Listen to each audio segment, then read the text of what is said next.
El siglo de las luces. Autor Alejo Carpentier. Capítulo 6. Sofía sentíase ajena, sacada de sí misma, como situada en el umbral de una época de transformaciones. Ciertas tardes tenía la impresión de que la luz, más llevada hacia esto que hacia aquello, daba una nueva personalidad a las cosas. Salía un Cristo de las sombras para mirarla con ojos tristes. Un objeto, hasta entonces inadvertido, pregonaba de la delicada calidad de su artesanía. Dibujábase un velero en la madera veteada de esa cómoda. Tal cuadro hablaba otro idioma, con esa figura que repentinamente parecía como restaurada. Con esos arlequines menos metidos en el follaje de sus parques, en tanto que las columnas rotas, disparadas, siempre suspendidas en el espacio, sin embargo, de la explosión en una catedral, se le hacían exasperantes por sus movimientos detenidos, su perpetua caída sin caer.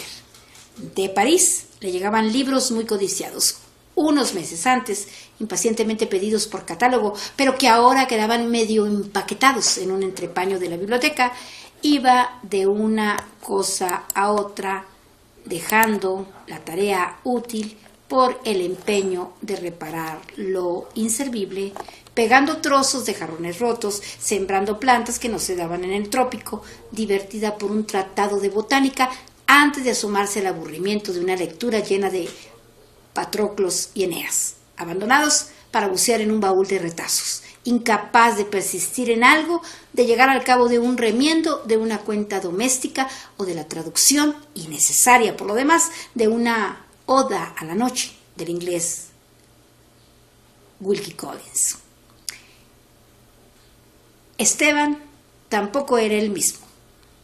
Muchos cambios se operaban en su carácter y comportamiento desde la noche de su portentosa curación, porque el hecho era que desde la destrucción del ignorado jardín de Remigio, la enfermedad no había vuelto a agredirlo, perdido el temor a las crisis nocturnas. Era el primero en salir de la casa, adelantando cada día la hora de sus despertares. Comía cuando le venía en ganas, sin esperar por los demás, una voracidad de cada instante desquite de tantas dietas impuestas por los médicos. Lo llevaba a la cocina, a meter la mano en las ollas, a agarrar el primer hojaldre sacado del horno, a devorar la fruta recién traída del mercado.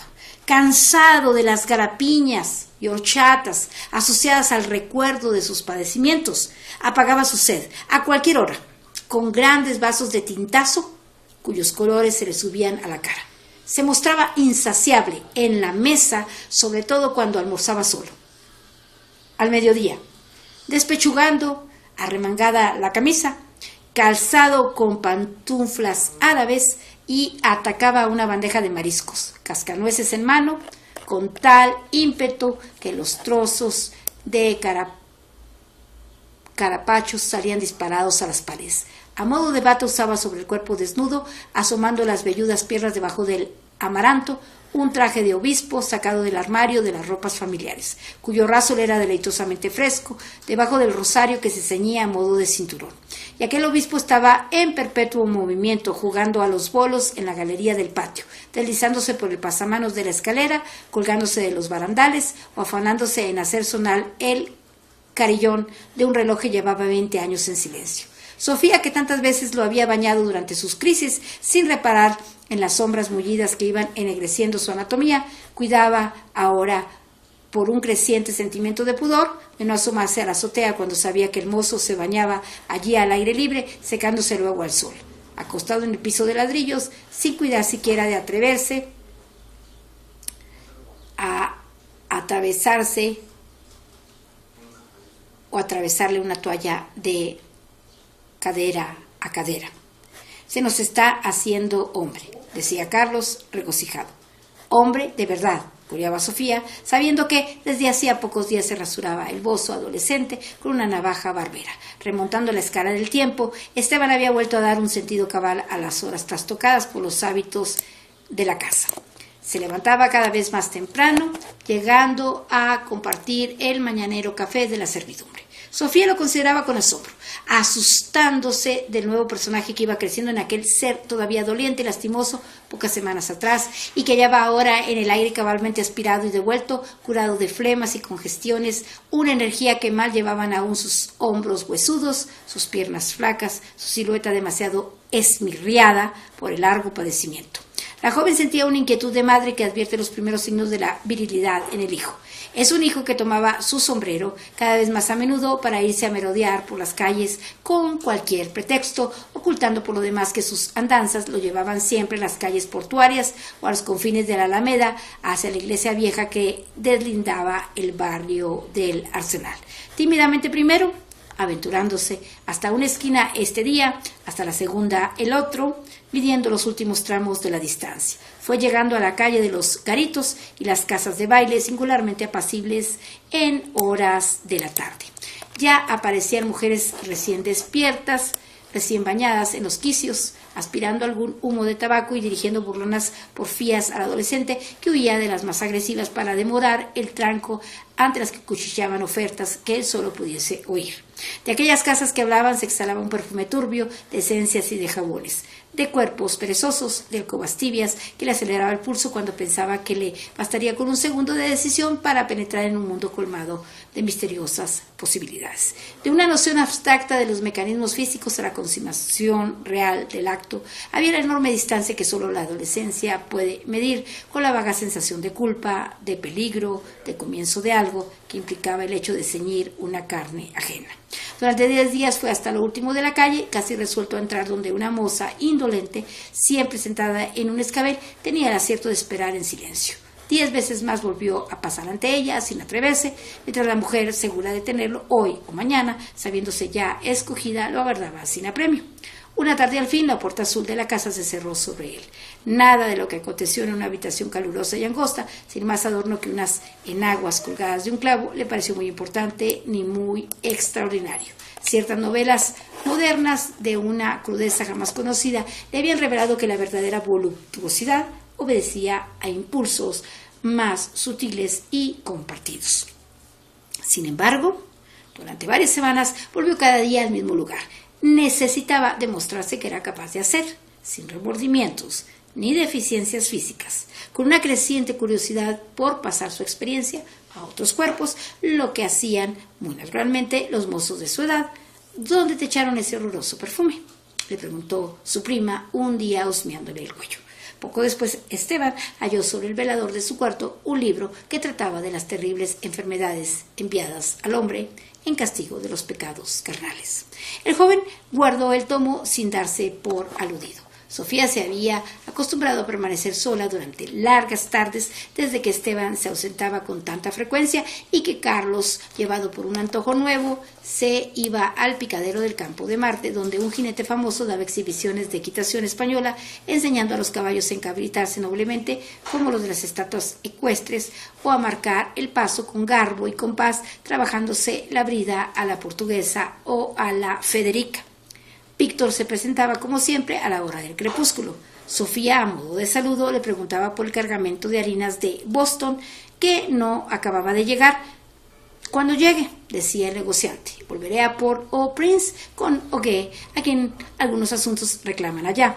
La perspectiva aterraba a la joven al pensar que Esteban podía ser víctima de alguna recrudescencia de la enfermedad o que estaba formando discípulos aquí, advertía Víctor para tranquilizarla, aunque sin aclarar dónde se impartían esas enseñanzas ni con qué ojos las contemplaría el protomedicato muy severo en materia de colegiación.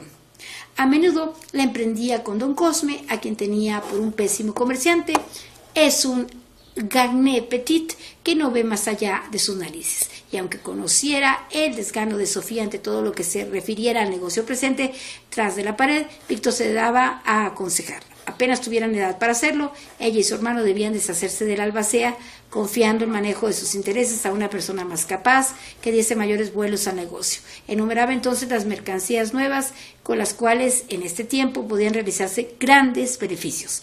Tal parece que estuviera hablando mi Santo Padre, que Dios tenga en su gloria, decía Sofía, para poner término al tedioso discurso con voz tan impostada y falsa que por su mera sonoridad pregonaba el sarcasmo.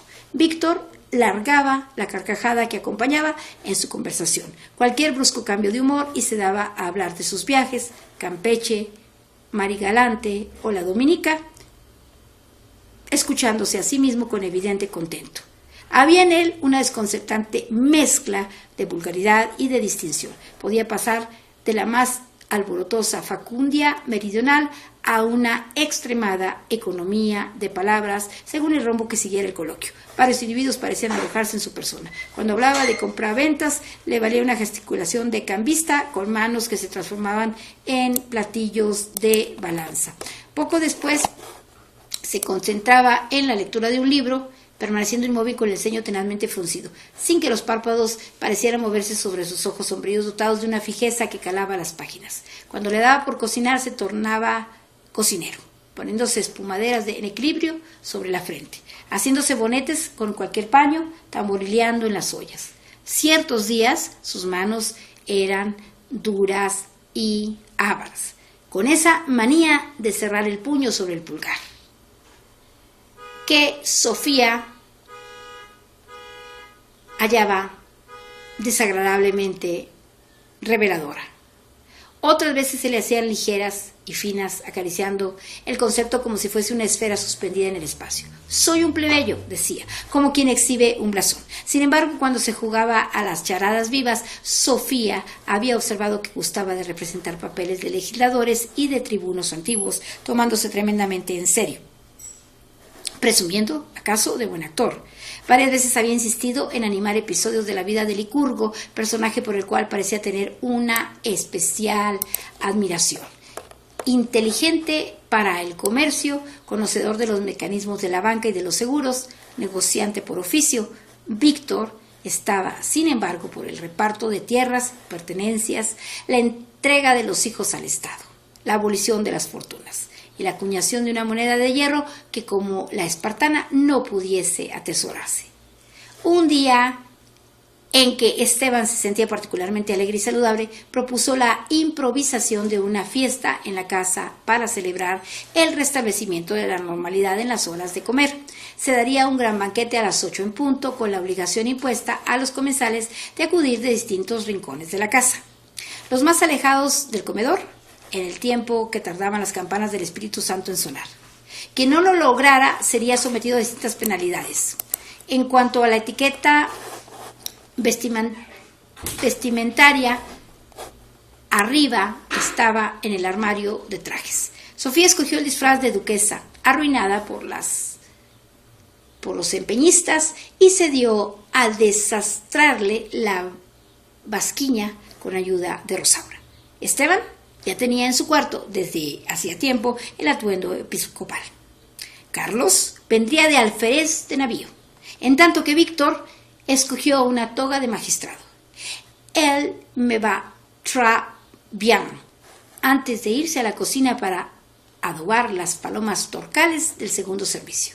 Así tendremos representación de la nobleza, la iglesia, la armada y la magistratura, dijo Carlos. Nos falta la diplomacia, observó Sofía, y riendo acordaron imponer a Ogué el papel del embajador plenipotenciario de los reinos de Abisinia.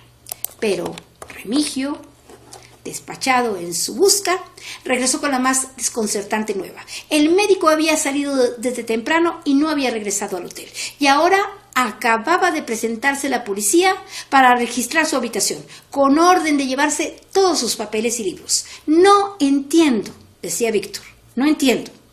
¿No lo habrán denunciado por ejercer ilegalmente la medicina?, preguntó Carlos. ¿Su medicina? ¿Ilegal? Es la que cura a los enfermos, gritó Esteban fuera de sí. Agitado, raro, harto presuroso en buscar un sombrero que no aparecía, Víctor salió en busca de noticias. Primera vez que lo veo alterarse por algo, dijo Sofía, pasándose un pañuelo por las sienes sudorosas. Hacía un calor excesivo. El aire estaba como inmóvil. Entre cortinas inertes, flores mustias, plantas que parecían de metal. Las hojas de las palmeras del patio